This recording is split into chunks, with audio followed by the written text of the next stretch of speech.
Hello everyone, my name is Ron Z. Welcome back to another episode of Coast Start. We're going to kick off the new year with the 2019 Volkswagen Tiguan. Let's roll the clip.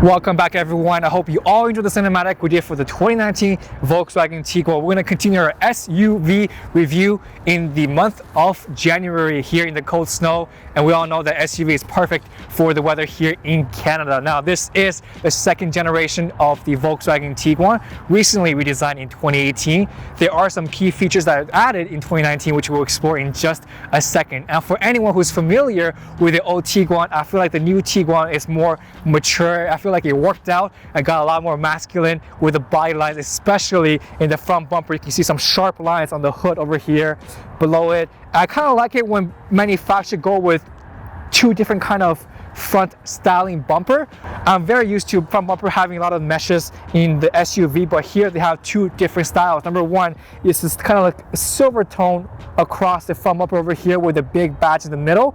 As you can see, there are different grooves in the lines here and there. I like that a lot. And below it, you have some solid lines that runs across the entirety of the front bumper with the frontal camera in the middle. Now this is the R-Line package we're looking at today, which is an additional option for around $2,000. The front also has the LED headlights and LED daytime running lights. Over here, the strip of bulbs are the turn signal. I like that a lot. Very sophisticated and very modern. Looking at the profile of the vehicle, you can notice the R-Line badge here once again between the fenders and the door, but the masculine lines and the solid lines that you're going to see, it runs across the entirety of the doors and runs into the rear tail lights.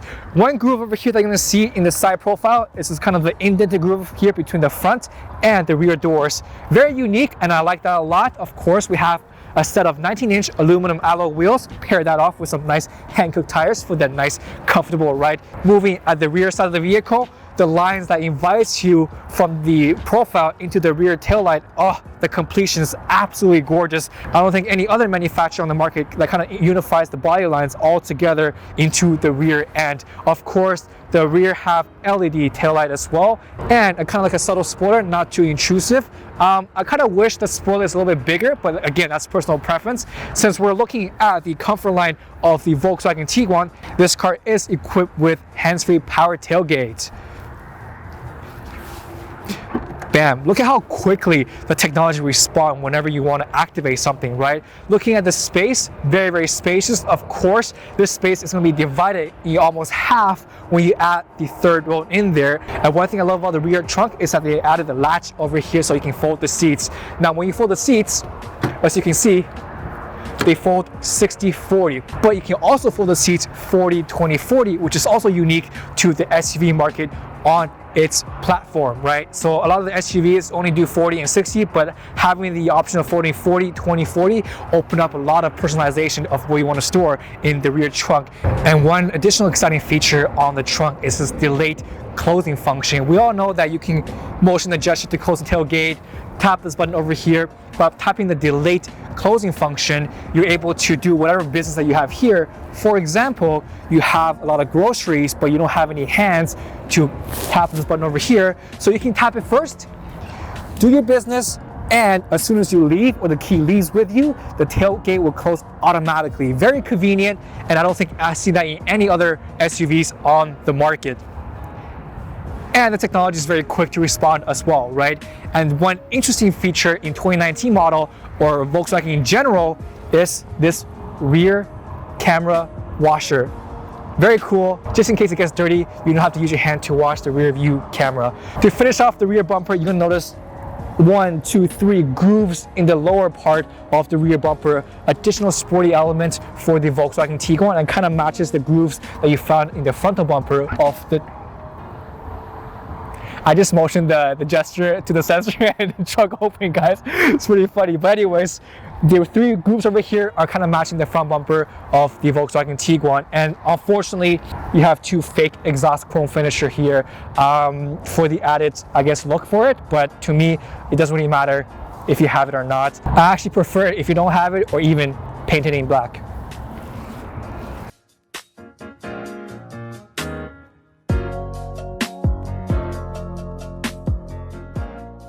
Looking up ahead, this is one of my favorite features found in Volkswagen. I mean, I first saw it in the Audi platform. It's this virtual cockpit, or in Volkswagen, the digital cockpit, right? First thing you can notice, the screen is flat, so there's no grooves that kind of separate the screens. And number 2, looking at the saturation, color, and quality, I am absolutely in love with it. So easy on the eyes and very nice to look at, right? Any other SUV on the market, I don't think he even come close to the Volkswagen Tiguan. I mean, the gauges from the left and right are so sporty and make me want to engage with the vehicle, right? I mean, on the right hand side, I have the compass to see where I'm going, and on the left hand side, I have the C altitude. Make me feel like this car is very capable of off-roading. I mean, why else would you want to see the altitude of where you are, right? And it is very customizable as well, depending on where you want to see. And I just love the modern technology packed inside the Volkswagen Tiguan, and make me feel this is definitely a strong suit that nobody can even come close to of the SUV platform in its class, right? Looking at the steering wheel, one new button has added, adaptive cruise control, which we'll test out in just a moment. Over here, you can find on the left-hand side of your steering wheel. Looking at my left-hand side, we have the Fender audio system with the power options for your windows, mirrors, etc., as well as your tailgate down below. And looking at my right-hand side, I have the shift knob over here and different driving mode between snow, sport, and custom, all eco in there as well. Custom, you can kind of customize between off-road or wherever you want to travel to and from of that off-road capability. But snow is definitely very useful here in Canada. Looking up ahead, you have an 8-inch display screen, very flat. That's what I love about it. So there's no grooves and concaveness that kind of distracts me from driving. And below it, you have your dual zone climate control, heated seats, heated steering, etc. So that kind of very Volkswagen-like. If you've ever driven any of the Volkswagen product before, you'll definitely be very familiar with the climate control of the Tiguan, right? Looking up ahead, the navigation is very crisp and sharp, just like the digital cockpit, and the rear view camera are very responsive as well. Of course, the line turns it whenever you turn the steering wheel, and this car is capable with Apple CarPlay or Android Auto. And the saturation with the big screen makes me feel like, again, I'm looking at a mini iPad.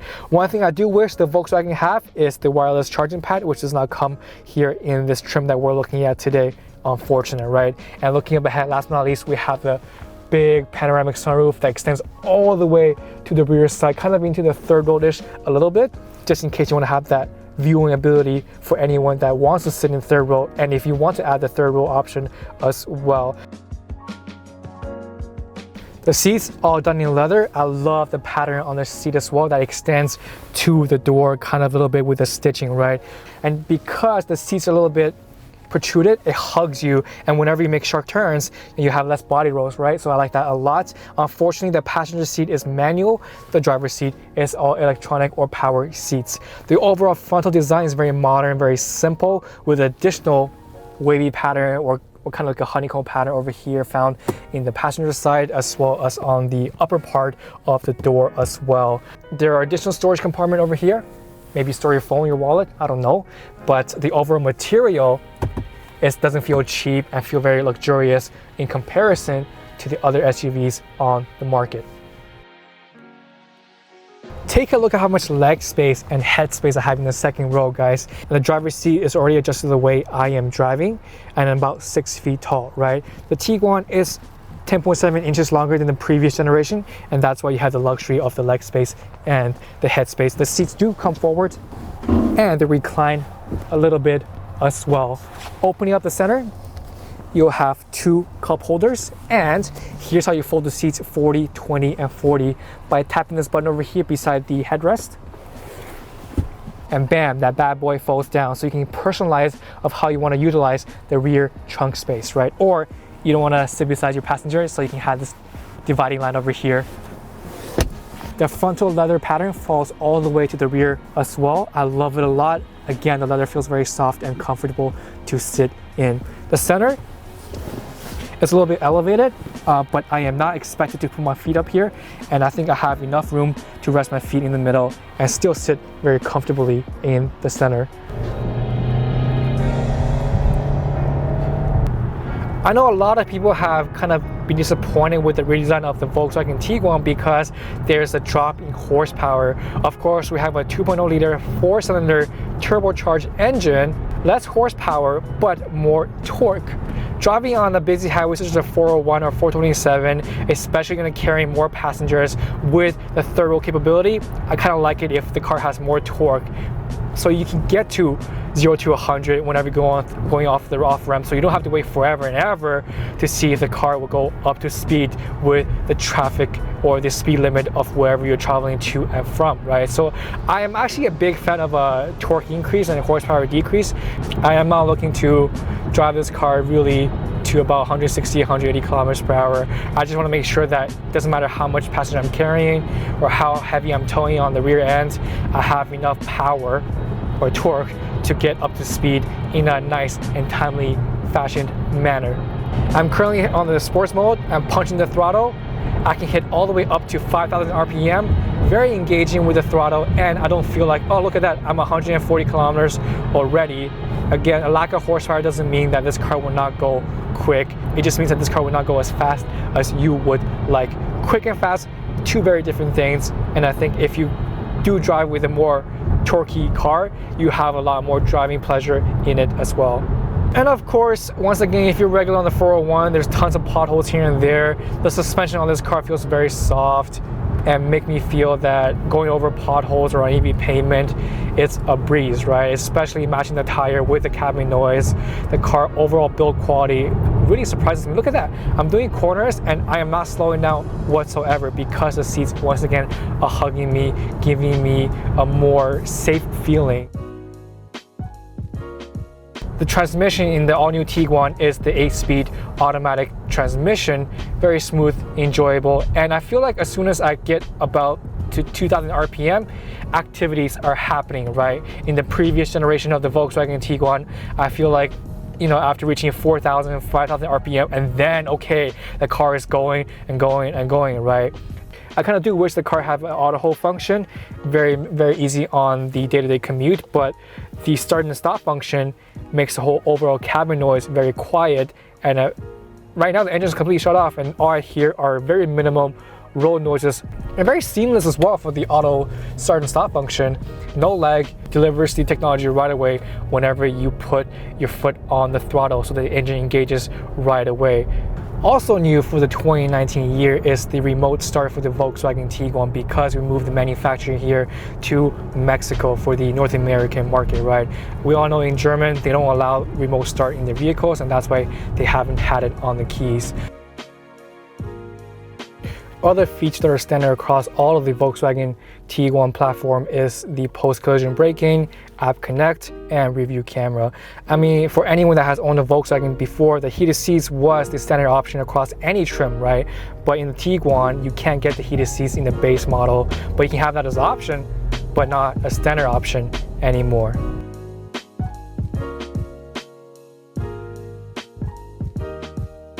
So that's it for me today, guys. I hope you all enjoyed the review and the cinematic we did for the 2019 Volkswagen Tiguan. I want to give a quick thank you to Humble Review Volkswagen for letting us experience this sexy and masculine beast. And if there's anything that you like that I may have missed, leave it in the comment section below. Slap that like button, hit that subscribe button, and help us reach to our first 10,000 subscribers. My name is Ranzi, and I will see you on a brand new episode of Cold Start next Saturday.